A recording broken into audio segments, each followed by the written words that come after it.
Essentially, you don't just do farming the way you just read a newspaper. If you're doing it commercially, then you must be able to put risk management practices at your farm. If you're in a small area, it's about maximization of the available resources. So at the exterior part, we'll be able to use it as the sick bay, more of the sick bay, so that now those ones who are not feeling okay can be able to relax there without disturbance.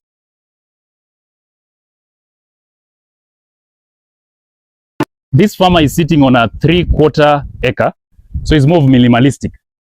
Now, as you can see, there is the aspect of, in case it rains, this area is a little bit on the lower altitude. So we have the feeding troughs there, over there.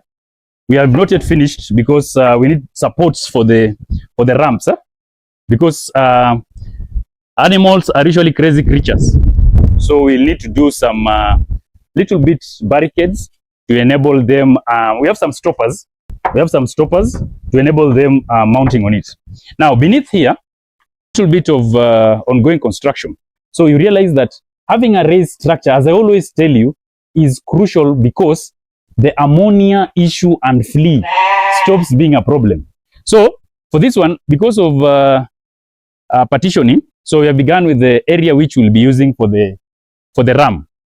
The ram unit will be here. So now this chain link will be able to remove it so that we put the wood, because it will be a little bit stronger. So a raised structure like this one, farm management begins with risk management.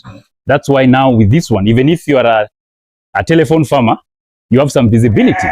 So as you can see, also we have done installation of the CCTV camera, which can enable, you can see it is sliding up because it's showing a PIR, human detection movement.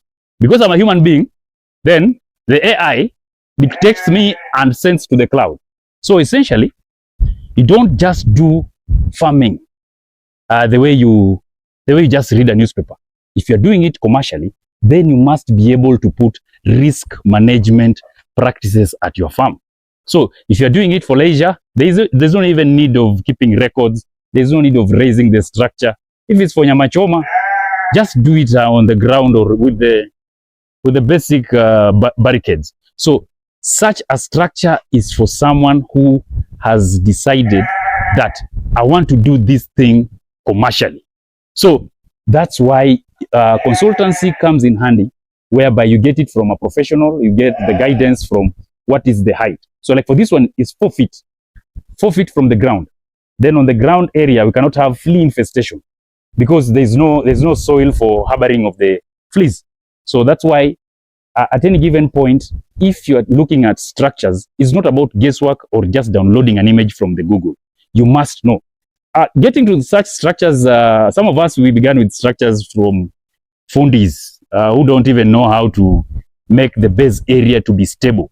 So there's no need of overspending and redoing the structure. Now, we have several units. When you're doing the breeding cycle, the male should not be in the same place with the females. So now the partitioning here is just, we are structuring. Here will be the ram section.